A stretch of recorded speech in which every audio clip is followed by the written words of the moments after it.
नमस्कार, ईटीवी भारत में आपका स्वागत है और आपके साथ हूं मैं सौरभ दुबे। यूक्रेन और रूस के बीच का विवाद लगातार गहराता जा रहा है। यूक्रेन की स्थिति लगातार भयावह बनी हुई है। आए दिन खबरों में ऐसी खबरें आती है जो लगातार दिल दहला देने वाली है। ऐसे में इस बीच भारतीय छात्र जो मेडिकल की पढ़ाई के लिए यूक्रेन गए हुए थे, वो फंसे हैं। उनके साथ फंसे हैं कई भारतीय प्रवासी भी। राहत की खबर यह है कि भारत सरकार लगातार इन लोगों को वापस लाने के लिए कवायद कर रही है। ऐसे में आज हमारे साथ वो छात्र मौजूद है जो हाल फिलहाल में यूक्रेन से भारत लौटे हैं। आइए इनसे बात करते हुए जाने कि आखिर वहाँ का मंजर कैसा है, वहाँ की वास्तु स्थिति कैसी है और ये लोग अपने भविष्य को लेकर क्या सोचते हैं। आप लोगों का बहुत बहुत स्वागत है। मेरा सबसे पहला सवाल आयुश्री आपसे होगा कि आपको भारत आकर, भारत लौटकर, वतन वापसी कर कर कैसा लग रहा है? अ, जी, मुझे इंडिया वापस आकर काफी रिलीफ फील हो रहा है, क्योंकि हम जब वहाँ यूक्रेन में फंसे हुए थे तभी हमें नहीं पता था कि हम कैसे बॉर्डर्स क्रॉस करेंगे या कहाँ जाएंगे या कोई शेल्टर्स में भी जाएंगे तो क्योंकि सेफ है या नहीं हमें नहीं पता था। क्योंकि शेल्टर्स में भी जो लोग फंसे हुए हैं वहां पे भी रशियंस अटैक कर रहे हैं। तो इंडिया के काफी रिलीफ फील हो रहा है, अभी सेफ फील हो रहा है। आयुश्री, आप बता रही है कि वहाँ कैसी स्थिति थी, वहाँ क्या कंडीशन थी, किस किस सिनेरियो में जी आप लोग वो सब फेस कर रहे थे। मैं ये जानना चाहता हूँ जी। कि आप खुद बताइए कि वहाँ क्या कंडीशन आपको देखने को मिली। एक्चुअली मैं और शिव, हमारा फ्लाइट था कीव बोरिस्पल एयरपोर्ट से, जो इंडिया एयर इंडिया से फ्लाइट था, रेस्क्यू फ्लाइट था। हम बोरिस्पल एयरपोर्ट जा रहे थे, लेकिन उसी दौरान सुबह खबर आई कि रशियंस ने एयर स्ट्राइक किया है बोरिस्पल एयरपोर्ट के नजदीक। तो सारे फ्लाइट्स कैंसिल हो गए थे और हर जगह पैनिक सिचुएशन था, किसी किसी से कोई कांटेक्ट नहीं हो पा रहा था। और फिर हम वहां से इंडियन एम्बेसी गए, जहाँ पे उन्होंने हमें एक शेल्टर दिया। इंडियन एम्बेसी जो कीव में है, वो लोग हमारे साथ थे, वो लोग कांटेक्ट में थे, लेकिन क्योंकि कीव कैपिटल जो यूक्रेन का कैपिटल है वो ऑलरेडी एक वॉर जोन में था, तो कोई भी ट्रांसपोर्ट अवेलेबल नहीं था, सिर्फ ट्रेन के अलावा रेलवेज चल रही थी। तो हम 2 दिन वहीं फंसे हुए थे। वहां पे खाना बहुत रेशनिंग हो रहा था, खाने को लेके, पानी को लेके, हर एक चीज को लेके। तो मैंने और शिव शिव ने डिसाइड किया कि हम रेलवे ट्रेन से हम वेस्ट की ओर जाने की कोशिश करेंगे। हमारी यूनिवर्सिटी की एक टीचर है, उन्होंने हमें ये एडवाइस दिया कि आप कोई भी ट्रेन मिलती है कीव से, उसमें बैठ जाइए।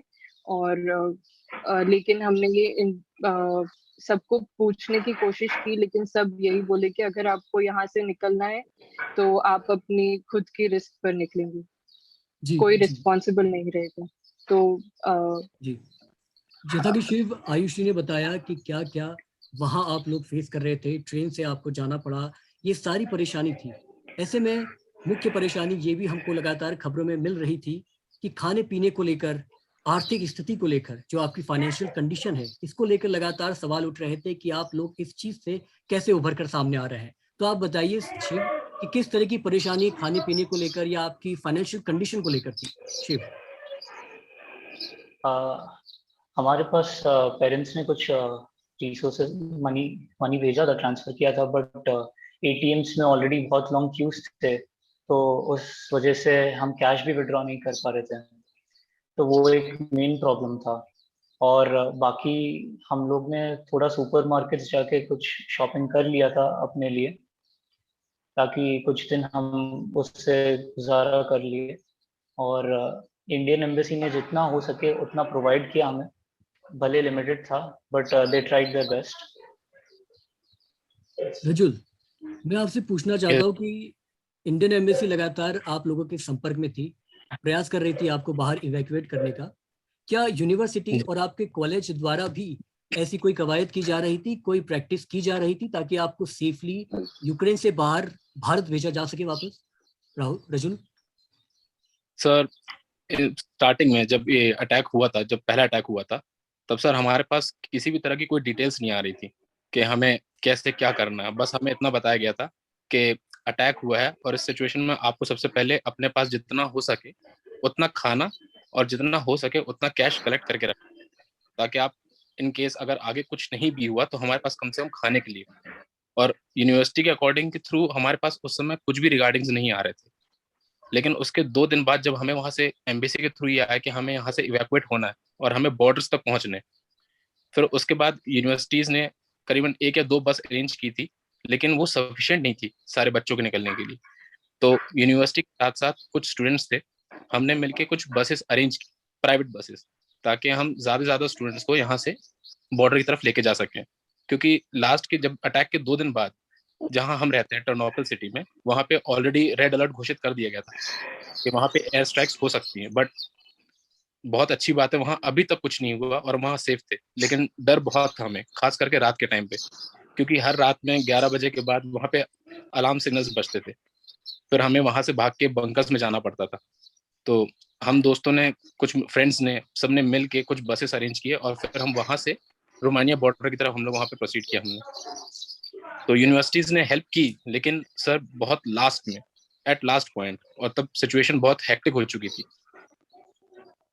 श्रद्धा, मुझे ये बताइए कि आप लगातार इंडियन एम्बेसी, भारतीय एम्बेसी से लगातार यूक्रेन में फंसा हर छात्र संपर्क करने का प्रयास कर रहा था।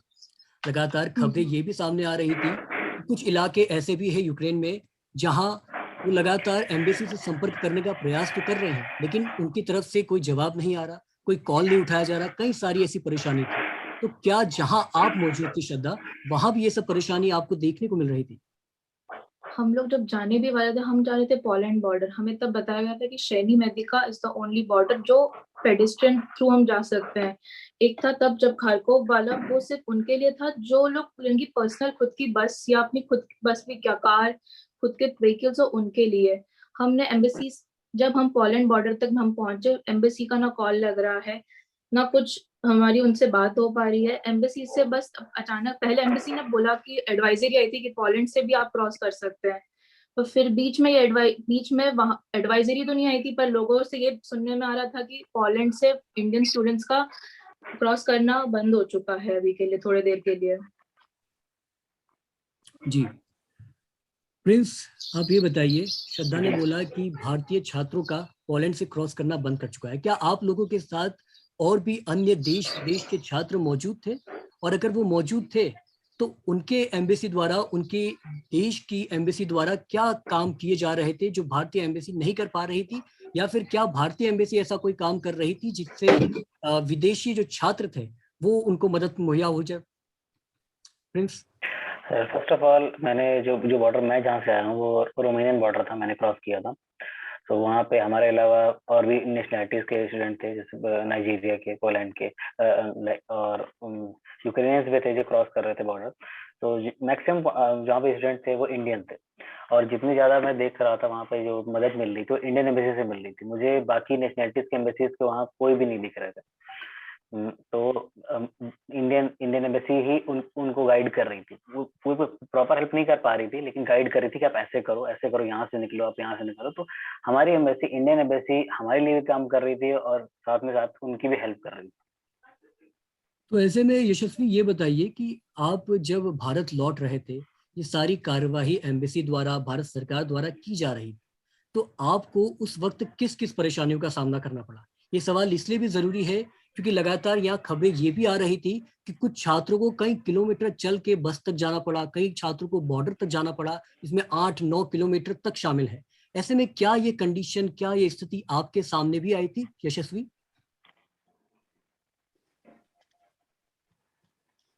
जी सर, हमारे सामने भी आई थी, हमें भी कम से कम 15 किलोमीटर के आसपास चलना पड़ा था।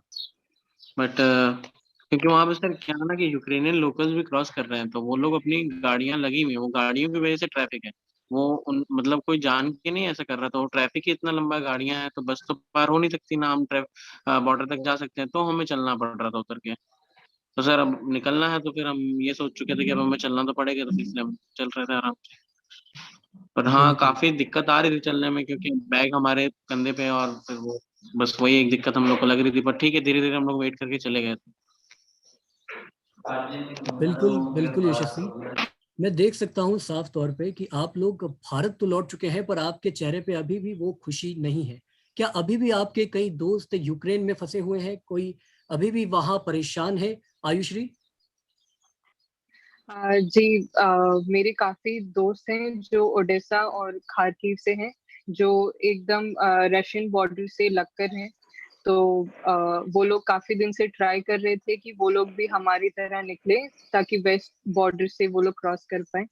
लेकिन उन्हें यही एडवाइसरी दी जा रही थी कि आप अपने शेल्टर से ना निकलें, क्योंकि हम अभी 2 दिन से जो सुन रहे हैं कि 2 स्टूडेंट्स की डेथ हो चुकी है, क्योंकि वो लोग शायद बाहर निकले थे। तो वो लोग अनसेफ फील कर रहे थे कि हम बाहर जाएंगे तो पता नहीं कुछ हो सकता है। लेकिन वो लोग फाइनली अभी निकलने की कोशिश कर रहे हैं। Also Indian embassy is arranging some transport कि वो रशियन बॉर्डर से भी क्रॉस कर सके। तो आयुश्री, आपकी उनपे कॉल से बात होती है? आप किस माध्यम से उनसे बात कर पा रही हैं अभी फिलहाल?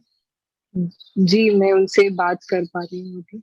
हमारे साथ जुड़े थे यूक्रेन से हाल फिलहाल में भारत लौटे वो छात्र जिन्होंने यूक्रेन के मंजर को, वहां की स्थिति को हमसे साझा किया। हम उम्मीद करते हैं कि इन छात्रों के बाकी अन्य साथी भी जल्द से जल्द भारत वापस लौटेंगे। हमारे साथ जुड़ने के लिए आप लोगों का बहुत बहुत शुक्रिया। धन्यवाद।